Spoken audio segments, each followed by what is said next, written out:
Welcome and thank you for clicking on my channel. Today we are going to show you exactly how far down we could go in 2024 and where you might actually want to think about buying stocks. And then we're also going to look at the weekly charts here today, looking at the macro side of things as we are seeing a big ugly red candle below the 20-week moving average. So we have to pay attention to that for the Qs coming into an important zone. But where are we going to most likely go to if we head lower? How low could we go? Those are the things that we're going to talk about today as we get into some technical analysis for the SPY Qs, Apple, Tesla, Amazon, NVDA, AMD, and Meta going forward. And let's get into it with the SPY first. So before we talk about how low the SPY could go, we want to see, is this some kind of signal that we could pay attention to as far as divergences go? Well, we don't necessarily have divergence here on the MACD, and we do not have that on the RSI for the SPY.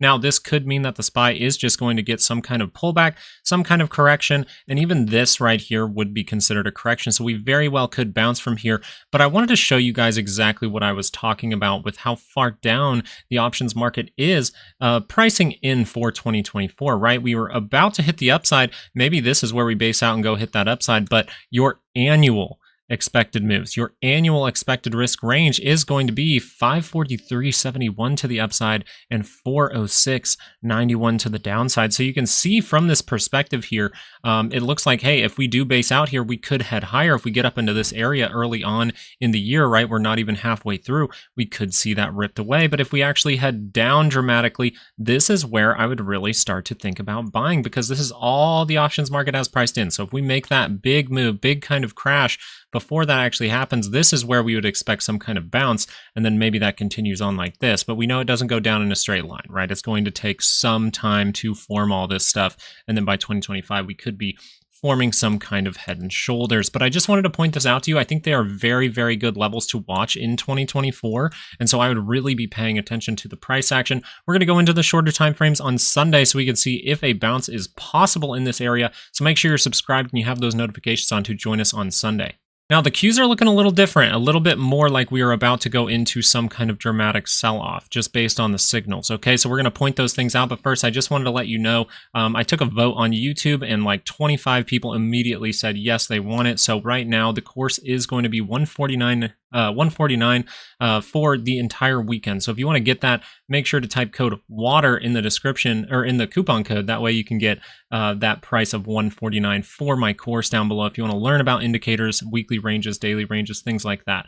Okay, going forward, and it even gives you a bear market strategy, which this looks like volatility is higher. Maybe that's something you want to look into because this market's going to be a lot harder to trade on the way down. Your emotions need to be in check. So now up here, you have this flatness of the MACD, and you do have flatness even down a little bit on the RSI. So the Q is actually telling you this is less likely to be a pullback, but it still could be because the SPY is not giving you the signal at the same time. I really like the signal at the same time on the SPY and the Qs.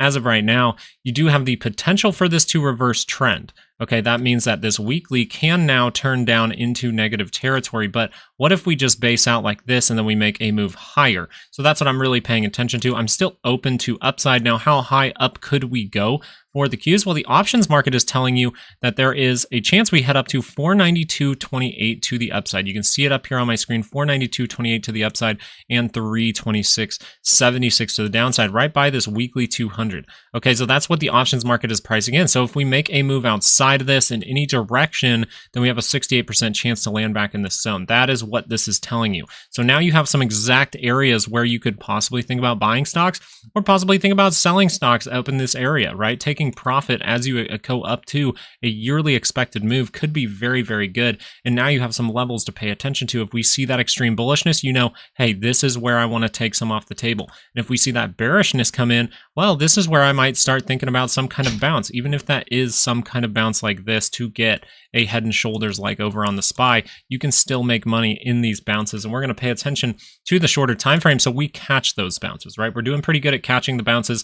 This was a dramatic sell-off. If you're wondering why tech stocks actually did sell off, it's just because that news with the war in Iran and things like that, right? Overseas, we are seeing geopolitical stuff start to turn up. The potential for World War III is turning up. And right now, we're seeing that big reaction here. Now, this also makes sense from a perspective of the yields. The yields have been risen up pretty high, and that is not good for tech stocks. So, but really, this is just because of some geopolitical news. Remember that we get more news next week. But it is nice to know now you have a level to take profit to the upside, and you have a level to even take profit to the downside if you're short in this market and you come all the way down here early on in the year, right? Maybe a little over halfway through. Well, that's where you would experience some kind of bounce. So now you have those levels to pay attention to, and we can get into the individual stocks. Apple, I do not have a yearly expected move, but on Patreon, I'm going to start to do that. Every single year, I am going to start to put on Patreon, which is down in the description, as well as the course. I'm going to start to put in some yearly expected moves every single year. So every single December, we'll give you the yearly expected moves for these individual stocks here. So that is going to be very useful. Right now, we give the monthly and weekly ranges. We've been using them pretty good, but this is a dramatic sell-off from Apple from that important zone we've been talking about on the shorter time frame. So we expected sellers to step in there. They have stepped in. Do you have potential to bounce from here? Well, yes, you're still hanging out by some little bits of support in this area, so you could see some kind of bounce. But as this is spreading out, you could just ride this all the way down. Maybe a test of the 200 is most likely. The thing I wanted to point out about Apple is Apple was warning us before it happened, right? We were talking about Apple right around this bar right here saying, oh, Apple is telling us that the next few months, there is going to be some kind of turbulence. So we see the market go higher while Apple actually drifts down.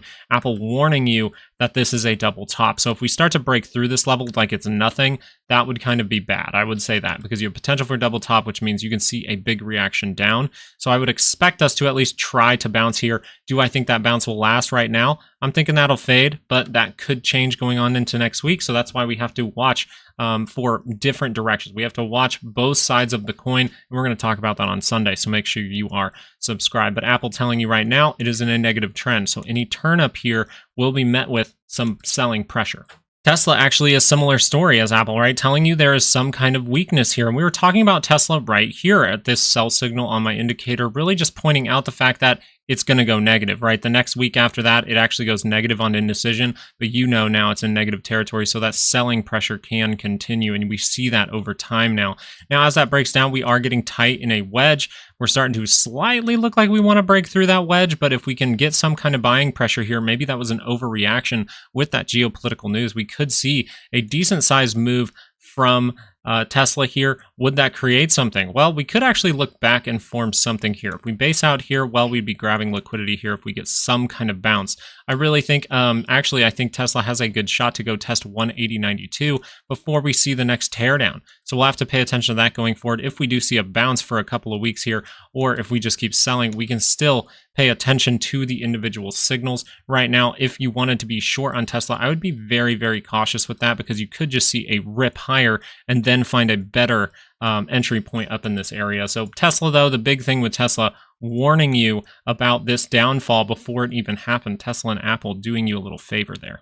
Now, Amazon, this is a ugly weekly bar, but Amazon's just been trickling higher. Remember, in the daily time frame and the shorter time frames, we showed you how selling is in this move. The insiders selling Amazon right now, and it's finally starting to drop down. How low could it go? I would really expect this level 166.12 to get some kind of bounce if we see that selling continue, or maybe we get a reaction up to test that 5-day. Maybe we even take it back. So we have to pay attention to the shorter time frames. No divergences down here on the MACD or the RSI. So this one here telling you I'm more likely to pull back. So that's where you have to pay attention to that 20-week moving average. See if we can bounce from there, maybe with a double top, maybe with even a higher high. So we still have to be open to that because we haven't even crossed over on this MACD here. So even though Amazon, this is an ugly, ugly weekly bar, you're wiping out almost a full month's worth of price action in 1 week. That is very, very bad. I'm just telling you now, what if we started to bounce here? Keep that in your mind. Remember, we trade like water on this channel. That means that we are adaptable and always managing our risk.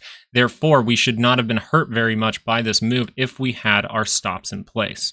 NVIDIA, this is a very, very ugly bar. Remember, we were talking about how important 841.46 is, and you notice once we start to actually close below that, see some 30-minute charts rolling over below that, we head right towards the 20. So at this point, the 20 is the thing that held you up throughout this run as well. So you had the 5 the whole way up, and now you have the test of the 20 here. What if we bounce from this level? So I would expect maybe a little bit more selling to come in, 733, 730, somewhere in there, for NVIDIA to catch a bounce. If it doesn't, that means things are escalating and we're most likely going to crash because of geopolitical news even further.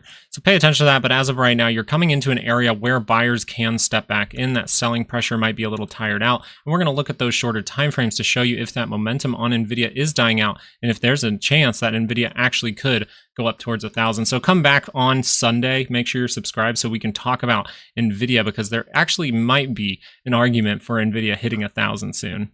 AMD has been ugly for a long time. Remember this a very important level 162.43 area where we could make a head and shoulders. Well, we didn't even go make that shoulder, so we really just started to crash down, and this is just looking ugly. The signals, right, it's telling you momentum's dying out right around this area, and then we see that escalate. So we got tight in here a little bit, we started to consolidate, and then boom, we head to the downside. So I would expect maybe a reaction down to the 50. There's some support in this area right around 134, but if the selling stops here, we'll have to see. AMD's just not looked like the one that we want to mess around with, but a few weeks ago it crossed on this MACD right around here. So as an investor, you would say, hey, I'm looking for lower prices for AMD and maybe a chance to invest in the future. So if we see another week's worth of selling where we come back down to the 50 and then we see that catch a bid, what if this curls up into positive territory? That's what I'll be paying attention to with AMD. But right now, no divergence on the MACD or RSI. So this could just be some kind of corrective move, and then we actually make another move higher for a few weeks.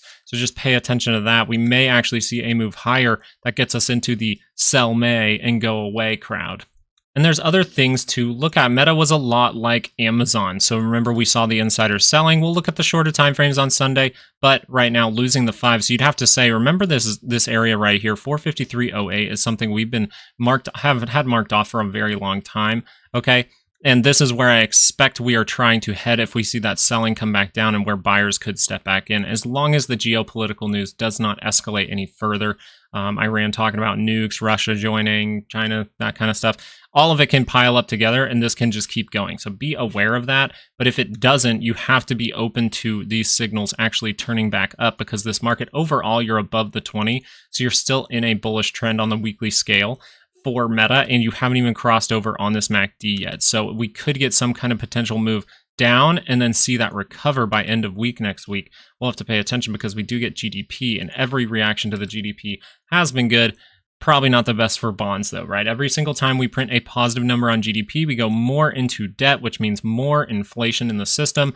And guess what? That means the bonds are going to suffer and we're going to see yields head higher. So if those yields head higher, that's actually a bad thing for these tech companies.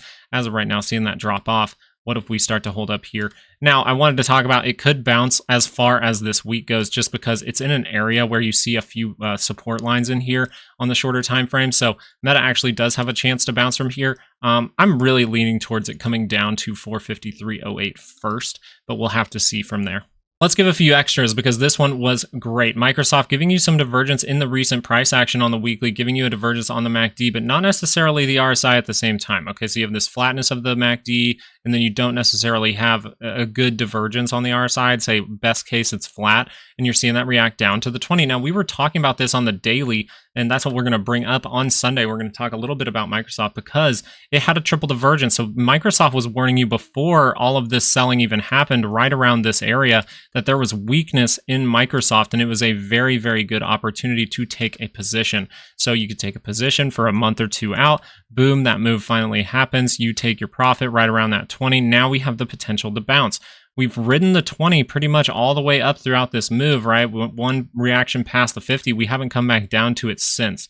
Now, a reaction to the 50 is possible, but we would be breaking out of this wedge. Maybe we get a retest and then that keeps going. So be very careful. Where do I think Microsoft is heading? Well, I'm open to the fact that it can do this. I'm open to the fact that it can retest, but I really think Microsoft is heading down towards 338 pretty quick. And as it breaks through this zone, around this area, we might see a bounce, come down to this area, see another bounce, and then use that as some resistance to head lower, making some kind of head and shoulders with this as the base. So I think this zone in here, you have a good chance to bounce, and that's why I'm paying attention to the upper side of that being 338.02. But just wanted to say, you know, Microsoft warning you about the selling that was coming very early on with a triple divergence, and we mentioned that multiple times over the last like 3 weeks. Google looks ugly on the weekly scale. Okay, now this trend right here, what's it doing for you? It's creating a triple divergence. So you do have triple divergence if Google actually does see selling pressure here, and that's why I think it's interesting. It's holding up above its 5. I don't think they want the algorithms to get involved in this one because we could see something very, very dramatic here. We could see a reaction down to the bottom of the expanding wedge. We could see a reaction out of that and go test this low down here at 115. Imagine Google going down to 115 over the next few months. That would be crazy. And then we'd look for where are we at on the SPY and the Qs? Are we going down towards those yearly expected moves? So as of right now, Google showing you some divergence on the daily that has confirmed, and now you have divergence on the weekly, a triple divergence that could scream there is some weakness in this move. Remember the last time we just had that single divergence right here, what happened? Well, Google really backed off. Google corrected pretty well here. How low did it go? Well, it went 15% lower, over 15% lower.